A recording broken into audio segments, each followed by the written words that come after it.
here we have the first freeze-dried meal experience. What do we have today? We have some chili mac with beef. Only 12-gram proteins and very light on the stomach. So. All right, everybody, time to get Tommy onto the stage. Hello. Tommy I met recently on the bike, riding the streets of San Francisco, of all places. Yeah. And I've seen him on this Piaggio scooter. Beautiful little scooter. Thank you. Don't make me blush already. Yeah, so the scooter's named Scooty-Doo, which I don't know if I've actually told you that, so now you know. So I started in Chicago, somehow randomly met up with you on the streets of San Francisco.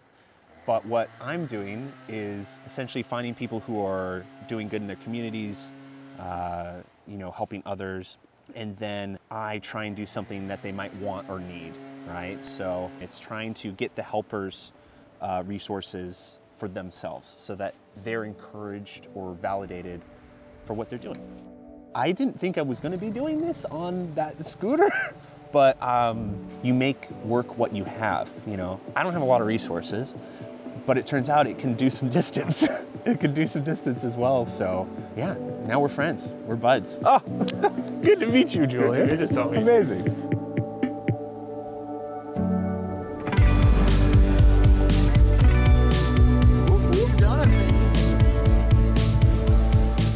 So after 35,000 kilometers, this bike needs a new chain.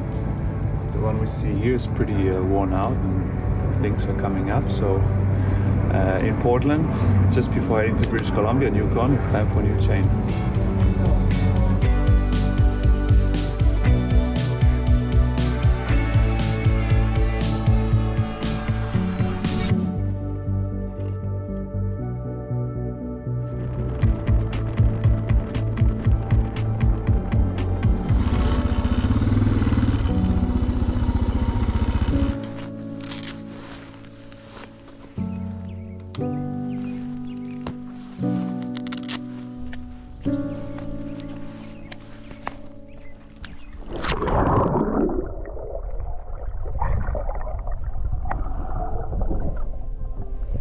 First day in Canada, British Columbia. Thank you, dear officer. That was by far the quickest border crossing I had on this journey. I made my way past Vancouver, then afterwards along the bay. So a good first day, I would say.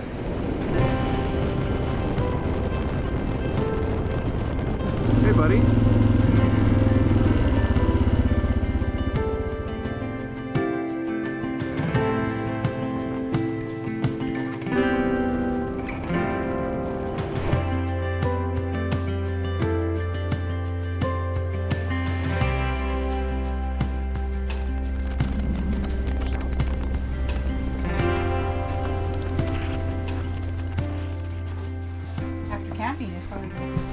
Yeah, it was 4 nights of camping, so now it's there you go. a little treat. Cool. Beautiful. So I made you some supper. I made you a big pot of spaghetti here. Oh, wow. Okay. And there's homemade bread here. You can eat the bread. There's some butter here. Maybe I'll take it out. Oh, thanks, Christy, for this quick chat. And tell me a bit, where are we here? And what's this project about? And when did you come here? Vines and Puppies Hideaway. I came here in 2001. I lived here for a long time prior to starting the bed and breakfast.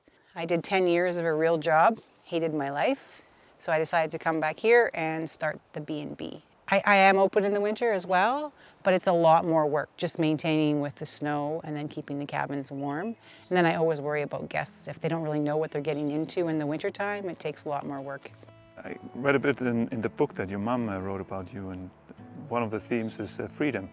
So was freedom one of the main reasons to come out here and pursue this dream? Absolutely. Yeah, I'm just not a rule girl. I hate rules.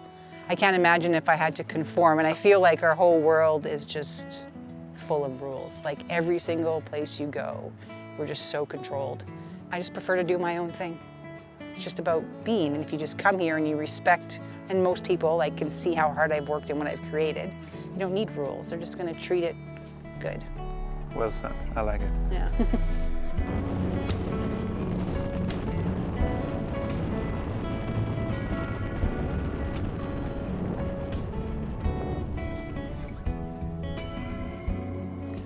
Hello, this is a very special update. It's the first day in Alaska. Crossed in from Canada today, past the iconic wooden sign at the border, and then riding into Alaska. So here I am, setting up camp for the first night, enjoying some views, and yeah, maybe a day like any other riding, but a special one indeed.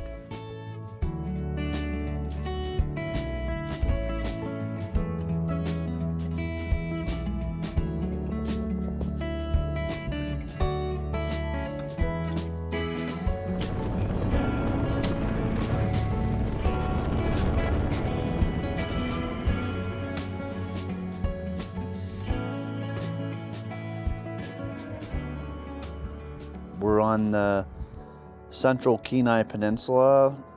We live at the end of the road, and we're not really near a town, and we're kind of by ourselves out here. Have a little bit of a slice of heaven here for ourselves and our dogs, and try to live as low impact as we can with the type of lifestyle we live, and just feel fortunate we live in Alaska. Spending time growing your own food up here, it's a pretty tough thing to do. It takes a lot of preparation and a lot of work to get the plants from seeds to being able to eat them. And we try to grow enough food where we can put it up for the winter and live off it. It takes a bit of work. Emily's in charge of doing all the planting. I do the building of the beds because it's all raised bed. We can't plant directly in the ground. Days in winter, we kind of go by the daylight, so starts kind of mid to late morning. We get up and feed the dogs.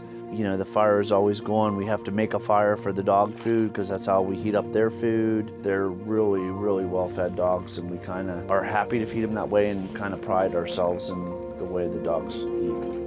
Midday is kind of catching up on different chores, whether that's hauling water or cutting firewood or whatever dog-related stuff needs to be done. We usually run the dog starting mid-afternoon into the evening is kind of our favorite time to run, so that's when that happens. And then we basically have an evening routine involving the feeding the dogs and taking care of all the business we need to take care of. It's a daily thing. It's not something that happens quickly. You have to kind of invest time-wise and money-wise to get the results of animals that are going to work with you. And you have this relationship that we have with the dogs, and it's important that we maintain that. And you never know. You go out there and anything can happen, but you always come back and you become better after it. I've seen, just in the little time I've been here, the temperatures get to a point where it didn't seem normal to me, but I think there's a lot of pressure on the environment, there's a lot of pressure on the resources. I don't think there's any secret about that. It's whether you really want to face it or not.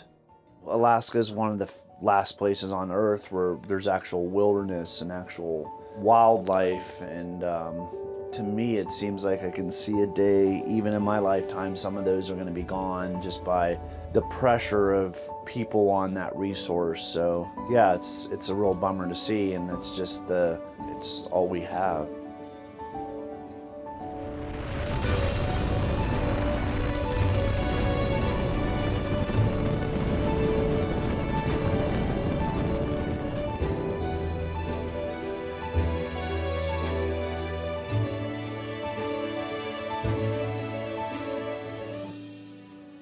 This is it. Alaska and Land's End has been reached. Let me try to come up with a few reflections. I would say, firstly, kindness rules. It doesn't matter where you go. The big majority of the people are kind and helpful and beautiful humans who are eager to help, grant shelter, or just sit down for a good chat. So I'm very grateful for all those that I have met along this journey.